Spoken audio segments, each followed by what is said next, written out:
আলাইকুম ওয়া রাহমাতুল্লাহি ওয়া বারাকাতুহু। আন্নাদি ছাত্র পরিষদ কর্তৃক আয়োজিত আজকের এই বার্ষিক হাফলার সম্মানিত সভাপতি ধন্যবাদী বিজ্ঞ বিচারক মণ্ডলী ও আমার সামনে উপবিষ্ট বাংলার দূর দূরান্ত হতে আগত একজাক নবীন প্রবীণ ইলেম বয়স ছাত্র ভাইয়েরা, সকলকে আন্তরিক শুভেচ্ছা ও অভিনন্দন জানিয়ে শুরু করছি আজকে বিতর্ক প্রতিযোগিতা। আজকে আন্নাদির পক্ষ হতে আমাকে যে বিষয়বস্তু দেওয়া হয়েছে সেটা হচ্ছে জনসংখ্যা বৃদ্ধি হুমকি নয় সম্ভাবনা। অধিক যুক্তিসঙ্গত হয় আমি এবং আমার দল এর পক্ষে অবস্থান করছি। মাননীয় সভাপতি, প্রথমে আমি আমার যুক্তি প্রদানে চলে যাচ্ছি। আমার যুক্তি নং ১, বাংলাদেশের বিপুল জনসংখ্যা বিভিন্ন দেশে কর্মসংস্থানের সুযোগ তৈরি করেছে, যার মাধ্যমে 2023 ও 24 সালের অর্থবছরে রেমিটেন্স আয় $30 বিলিয়ন ছাড়িয়েছে। এই অর্থগুলোই গ্রামীণ উন্নয়ন, শিক্ষা ও স্বাস্থ্য খাতে সরাসরি ভূমিকা রাখছে। সুতরাং বিবেকের দাবি অনুযায়ী জনসংখ্যা বৃদ্ধি হুমকি নয় সম্ভাবনা। মাননীয় সভাপতি, যুক্তি নং ২, জনসংখ্যাকে অজ্ঞ না রেখে মানব সম্পদ ও বিভিন্ন সম্ভাবনায় রূপ দিতে রপ্তানিকৃত অর্থের দ্বারা শিক্ষা ও প্রশিক্ষণ বিনিয়োগ বাড়ছে। ইউএন পপুলেশন ডিভিশন এর তথ্যানুযায়ী বর্তমানে বাংলাদেশের সাক্ষরতার হার 75% এর বেশি। কারিগরি শিক্ষা ও আইটি প্রশিক্ষণের মাধ্যমে তরুণরা দক্ষ শ্রমশক্তিতে পরিণত হচ্ছে। সুতরাং জনসংখ্যা বৃদ্ধি হুমকি নয় সম্ভাবনা। মাননীয় সভাপতি, আমার যুক্তি নং ৩, জনসংখ্যা হ্রাস সরাসরি সামরিক বাহিনীর লোকবল সংকট সৃষ্টি করে। সামরিক বাহিনীতে যোগদানের উপযুক্ত তরুণের সংখ্যা কমে গেলে সেনাবাহিনীর আকার ছোট হয়, রিজার্ভ ফোর্স দুর্বল হয়, জাতীয় নিরাপত্তা ঝুঁকির মুখে পড়ে। দক্ষিণ কোরিয়া বিশ্বের সর্বনিম্ন জন্মহারের কারণে সামরিক লোকবল সংকটে ভুগছে। তরুণ পুরুষের সংখ্যা কমে যাওয়ায় দেশটির সেনাবাহিনী উল্লেখযোগ্য সংকুচিত হয়েছে। অতএব সীমানা রক্ষা হয় প্রয়োজনীয় মানব সম্পদে, অস্ত্রে নয়। মাননীয় সভাপতি, যুক্তি নং ৪, ফিলিস্তিনের ইতিহাস আমাদের শেখায় প্রচণ্ড আঘাত ও দীর্ঘ সংকটের পরও একটি জাতি তখনই নিজেদের ধরতে সক্ষম হয় যখন কেবল মনোবলয় নয় বরং একটি ধারাবাহিক মানব ভিত্তি কাজ করে। অর্থাৎ জনসংখ্যা বৃদ্ধি কোনো সমস্যা নয়, বিপদে টেকে থাকার একটি বাস্তব সক্ষমতা। সুতরাং জনসংখ্যা বৃদ্ধি হুমকি নয় সম্ভাবনা। মাননীয় সভাপতি, আমার যুক্তি নং ৫, চীন একসময় জনসংখ্যা নিয়ন্ত্রণকে উন্নয়নের শর্ত মনে করেছিল। আজ সেই রাষ্ট্রে জন্মহার বাড়াতে রাষ্ট্রীয় প্রণোদনা দিচ্ছে। এই পরিবর্তন আবেগের নয়, এটি ভবিষ্যৎ শ্রম উৎপাদন ও সামাজিক ধারাবাহিকতার বাস্তব স্বীকৃতি।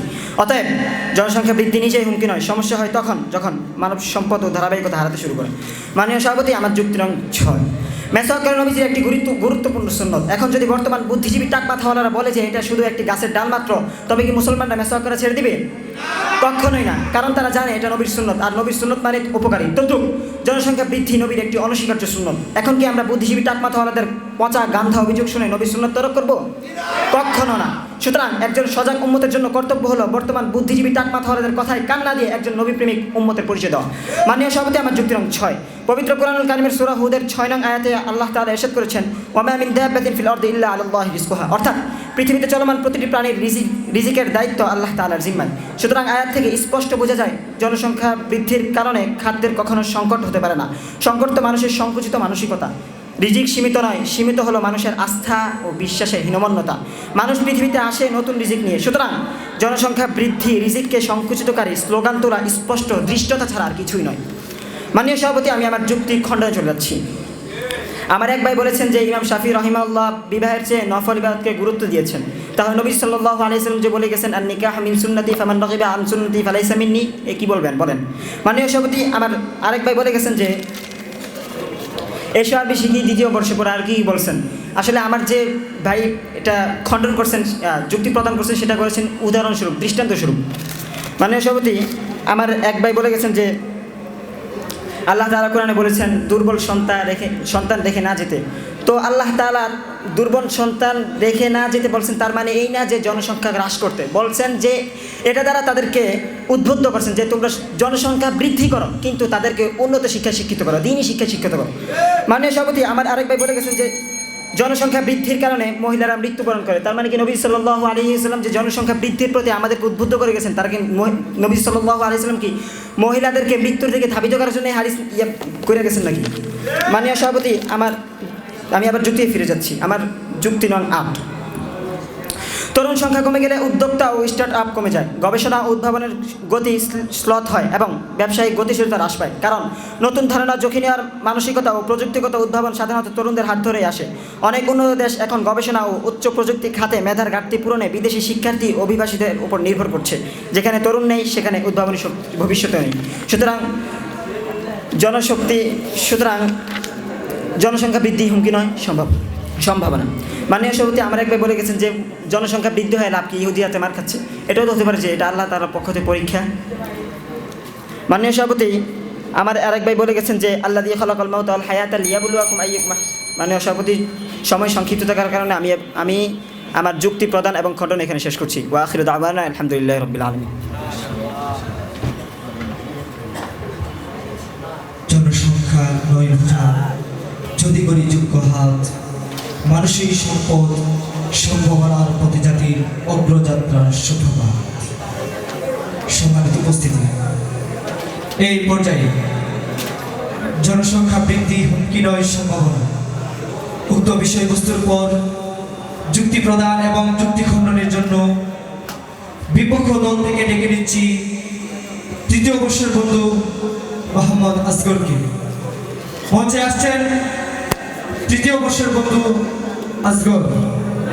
প্রস্তুত থাকবে পক্ষ দল থেকে শেখ মিনহাজ। আসসালামু আলাইকুম ওয়া রাহমাতুল্লাহি ওয়া বারাকাতুহু। নাহমাদুহু ওয়া নুসাল্লি আলা রাসূলিহিল কারীম।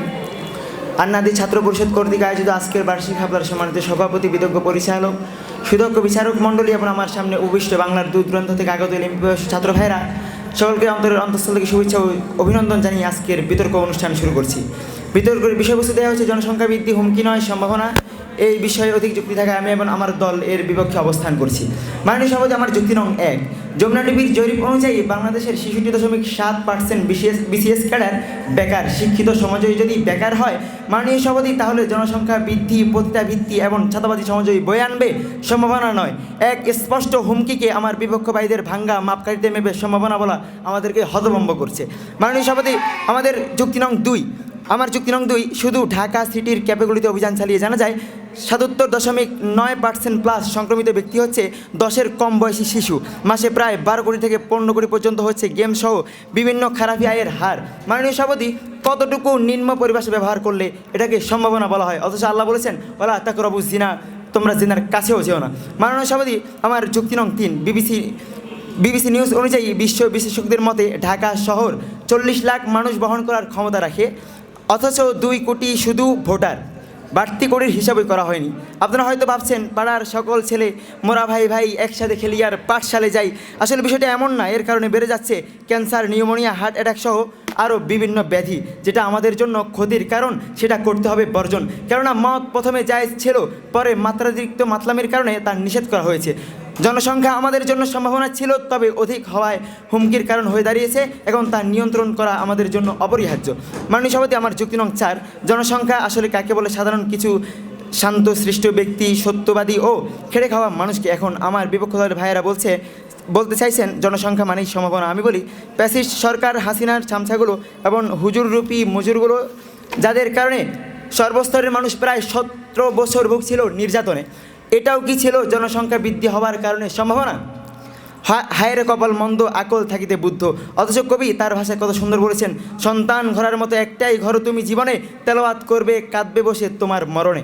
মাননীয় সভাপতি, আমার যুক্তি নং 5, ইসলামী দিক বিবেচনা করলে মাননীয় সভাপতি, আমরা এখন গণতন্ত্রের বেড়াজালে আটকে আছি। গণতন্ত্র হওয়ার কারণে যখনই ইসলামী দল দাওয়াত দেওয়ার দৃঢ় শপথ করছে, তখনই ইসলাম নামদারি বিভিন্ন দলের মুখোশধারীরা তাদের ভুল পথে দাওয়াত প্রচার করছে, ধর্মপ্রাণ মুসলমানদেরকে পদচ্যুত করছে, যেমন কাদিয়ানি, মওদুদিবাদী। এটার জন্য প্রয়োজন খেলাফত, জনসংখ্যা বৃদ্ধি নয়। জনসংখ্যা যত বৃদ্ধি হবে তত জাহান্নামী ভরবে। আমার ভাইয়েরা খেলাফতের ডাক দিতে পারছেন না, জনসংখ্যা বাড়িয়ে কী করতে চাচ্ছেন আমরা বুঝছি না। আবার কোরআনের দলিল দিচ্ছেন। বিষয়টি এমন নয় তো, কলু ইন্নামা নাহনু মুসলিহুন আলা ইন্নাহুম হুমুল মুফসিদুন ওয়ালা কিল্লা ইয়াশউরুন। মাননীয় সভাপতি, আমি আমার খণ্ডনে চলে যাচ্ছি। আমার খণ্ডন নং 1, আমার 2 ভাই বলে গেলেন যে 2টি নয় 1টি হলে ভালো হয়। এটা ভাই এটা এই জন্য বলেছেন যে 10টা হলে এটার যদি শেষ অবস্থা হয় মাপকে বৃদ্ধাশ্রমে থাকতে হয়। 10টা দিয়ে কী করবেন আপনি? একটার মতো একটা বানান। সেটা হোক আহমদ ইবনে হাম্বল, সেটা হোক ইমাম বুখারী, সেটা হোক আবু হুরায়রা রাদিয়াল্লাহু তাআলা আনহুর মতো। এখানে উদ্দেশ্য এটাই নেওয়া হয়েছে। আর মুমিনের সিস্টেম হচ্ছে মুমিন উত্তমটা নেবে, আপনি ভুলটা নিয়ে আপনি ভুল কেন ভাবছেন? এটা আপনার দুর্বলতা, আরেকজনের যোগ্যতা আপনি দুর্বল ভাববেন না। মাননীয় সভাপতি, আমার খণ্ড নং 2, আমার এক ভাই বলে গেলেন জাপান তাদের সন্তান বাড়ানোর প্রতি উদ্বুদ্ধ করেছে। তো মাননীয় সভাপতি, ওরা কিন্তু একসময় এটা নিয়ন্ত্রণের প্রতিও মানুষকে ধাবিত করেছিল। তো এখন যদি আপনি তাদের উদ্বুদ্ধ করাকে সেলুট জানান, তাহলে আপনি তাদের নিয়ন্ত্রণ করাকে সেলুট জানিয়েছেন। অথচ আল্লাহ বলছে ওয়ালা তাত্তাকিদুল ইয়াহুদিয়া হাত্তা তাত্তাবিউ মিল্লাতাহুম, তোমরা তাদেরকে অনুসরণ করো, আপনি অনুসরণ করেছেন। মাননীয় সভাপতি, আমার খণ্ড নং 3, সংখ্যা বৃদ্ধির কারণে আমাদের দেশের বিভিন্ন মানে আয় উন্নতি বাড়ছে, আমাদের কর্মকর্তারা জাতিসংঘে যাচ্ছে, মানে অনেক কিছু হচ্ছে। মাননীয় সভাপতি, তাহলে তো ব্যাপারটা এমন হয় যে আমরা তাদের কাছে গোলাম হয়ে গেলাম, তাদের দিকে আমরা রুজু হয়ে গেলাম, অথচ আল্লাহ বলছে ওয়ালিল্লাহি খাযাইনুস সামাওয়াতি ওয়াল আরদ, আল্লাহর কাছে সব খাজানাত, আপনি ওই দিকে কেন যাচ্ছেন? মাননীয় সভাপতি, আমার খণ্ডন নং 4, ইসলাম আমার এক ভাই বলে গেলেন ইসলাম আমাদের ধর্ম, এটা রক্ষা করা আমাদের জন্য অনিবার্য, এটা মিথ্যা নয়। তাহলে আল্লাহ তো এটাও বলেছেন ওয়ালিল্লাহি মা ফিস সামাওয়াতি ওয়াল আরদ, আপনি তো খেলাফতকে রক্ষা করতে পারেননি।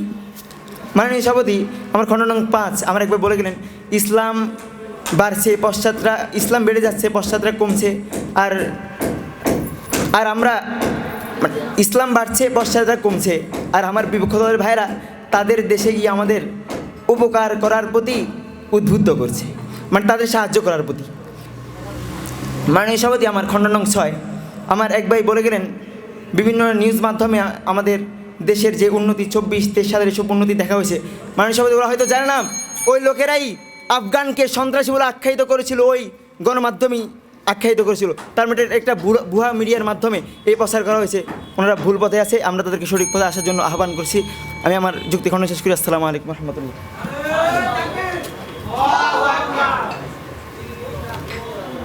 জনসংখ্যা যদি বাড়ে লাগা ভিড়, বাড়ে দুঃখের ধার, অসংখ্য জীবনের চাপে থমকে যায় উন্নতি অগ্রগতির ধার।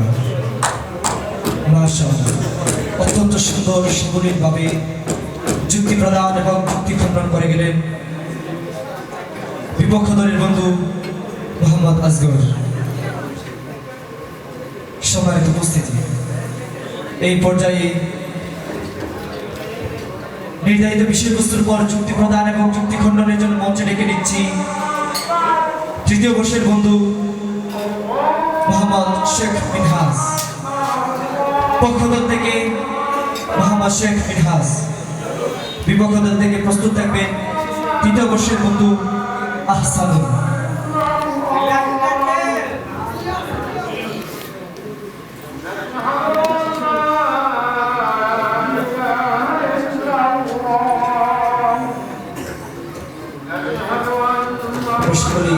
আজানের জবাব